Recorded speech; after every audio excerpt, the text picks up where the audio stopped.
नमस्कार दोस्तों, आप सभी का हमारे भक्ति एंड फन वीडियो चैनल में स्वागत है। आज मैं आप लोग को श्रावण मास महात्म्य में 11वां अध्याय सुनाने जा रही हूँ। इससे पहले आपने हमारे चैनल में 10वां अध्याय श्रवण किया था, तो चलिए शुरू करते हैं। रोटक तथा उदुम्बर व्रत का वर्णन। सनत कुमार बोले, हे देव, श्रावण मास के वारों के सभी व्रतों को मैंने आपसे सुना, किंतु आपके वचनामृत का पान करके मेरी तृप्ति नहीं हो रही है। हे प्रभु, श्रावण के समान अन्य कोई भी मास नहीं है, ऐसा मुझे प्रतीत होता है, अतः आप तिथियों का महात्म्य बताइए। ईश्वर बोले, हे सनत कुमार, मासों में कार्तिक मास श्रेष्ठ है, उससे भी श्रेष्ठ माघ कहा गया है, उस माघ से भी श्रेष्ठ वैशाख है, और उससे भी श्रेष्ठ मार्गशीर्ष है, जो श्रीहरि को अत्यंत प्रिय है। विश्वरूप भगवान से उत्पन्न होने से ये चारों मास मुझे प्रिय है, किंतु 12 मासों में श्रवण तो साक्षात शिव का रूप है। हे सनत कुमार, श्रावण मास में सभी तिथियां व्रत युक्त हैं, फिर भी मैं उनमें प्रधान रूप से कुछ उत्तम तिथियों को आपको बता रहा हूँ। सर्वप्रथम मैं तिथि तथा वार से मिश्रित व्रत आपको बताता हूँ। श्रावण मास में जब प्रतिपदा तिथि में सोमवार हो तो उस महीने में 5 सोमवार पड़ते हैं। उस श्रावण मास में मनुष्यों को रोटक नामक व्रत करना चाहिए। यह रोटक नामक व्रत 3.5 महीने का भी होता है। यह लक्ष्मी की वृद्धि करने वाला तथा सभी मनोरथों की सिद्धि करने वाला है।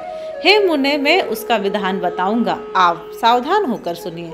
श्रावण मास के शुक्ल पक्ष में प्रतिपदा तिथि को जब सोमवार हो तब विद्वान प्रातः काल यह संकल्प करें, मैं आज से आरंभ करके रोटक व्रत करूंगा। हे सुरेश्ठ, हे जगदुरो, मुझ पर कृपा कीजिए। उसके बाद अखंडित बिल्व पत्रों, तुलसी दलों, नीलोत्पल, कमल पुष्पों, कहलार पुष्पों, चंपा तथा मालती के पुष्पों, गोविंद पुष्पों, आग के पुष्पों, उस ऋतु तथा काल में होने वाले नानाविध अन्य सुंदर पुष्पों, धूप, दीप, निवेद्य तथा नाना प्रकार के फलों से शूलधारी महादेव की प्रतिदिन पूजा करनी चाहिए। विशेष रूप से रोटकों का प्रधान निवेद्य अर्पित करना चाहिए। पुरुष के आहार प्रमाण के समान 5 रोटक बनाने चाहिए। बुद्धिमान को चाहिए कि उनमें से 2 रोटक ब्राह्मण को दें, 2 रोटक का स्वयं भोजन करें और 1 रोटक देवता को निवेद्य के रूप में अर्पित करें। बुद्धिमान को चाहिए कि शेष पूजा करने के अनंतर अर्घ्य प्रदान करें। केला, नारियल, जंबीरी, नींबू, बीज पूरक, खजूर, ककड़ी, दाख, नारंगी, बिजोरा, नींबू, अखरोट, अनार तथा अन्य और जो भी ऋतु में होने वाले फल हों, वे सब अर्घदान में प्रशस्त है। उस अर्घदान का फल सुनिए। 7 समुद्र सहित पृथ्वी का दान करके मनुष्य जो फल प्राप्त करता है, वही फल विधान पूर्वक इस व्रत को करके वह पा जाता है।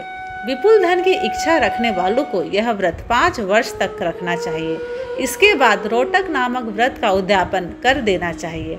उद्यापन कृत्य के लिए सोने तथा चांदी के 2 रोटक बनाएं। प्रथम दिन अधिवासन करके प्रातः काल शिव मंत्र के द्वारा घृत तथा उत्तम बिल्व पत्रों से हवन करें। हे तात, इस विधि से व्रत के संपन्न किए जाने पर मनुष्य सभी मनोवांछित फलों को प्राप्त कर लेता है। हे सनत कुमार, अब मैं द्वितीया के शुभ व्रत का वर्णन करूंगा, जिसे श्रद्धापूर्वक करके मनुष्य लक्ष्मीवान तथा पुत्रवान हो जाता है। औदुम्बर नामक वह व्रत पाप का नाश करने वाला है। शुभ सावन का महीना आने पर द्वितीया तिथि को प्रातः काल संकल्प करके बुद्धिमान को विधि पूर्वक व्रत करना चाहिए। इस व्रत को करने वाला स्त्री हो या पुरुष, वह सभी संपदाओं का पात्र हो जाता है। इस व्रत में प्रत्यक्ष गुल्लर के वृक्ष की पूजा करनी चाहिए, किंतु गुल्लर वृक्ष न मिलने पर दीवार पर वृक्ष का आकार बनाकर इन 4 नाम मंत्रों से उसकी पूजा करनी चाहिए। हे उदुम्बर, आपको नमस्कार है। हे हेम पुष्पक, आपको नमस्कार है। जंतु सहित फल से युक्त तथा रक्त अंडतुल्य फल वाले आपको नमस्कार है। इसके अधिदेवता शिव तथा शुक्र की भी पूजा गुल्लर के वृक्ष में करनी चाहिए। इसके 33 फल लेकर 3 बराबर भागों में बांट लेना चाहिए। इनमें से 11 फल ब्राह्मण को प्रदान करें, 11 फल देवता को अर्पण करें और 11 फलों का स्वयं भोजन करें। उस दिन अन्न का आहार नहीं करना चाहिए। शिव तथा शुक्र का विधिवत पूजन करके रात में जागरण करना चाहिए। हे तात, इस प्रकार 11 वर्ष तक व्रत का अनुष्ठान करने के बाद व्रत की संपूर्णता के लिए उद्यापन करना चाहिए। सुवर्णमय फल पुष्प तथा पात्र सहित एक गुल्लर का वृक्ष बनाएं और उसमें शिव तथा शुक्र की प्रतिमा का पूजन करें।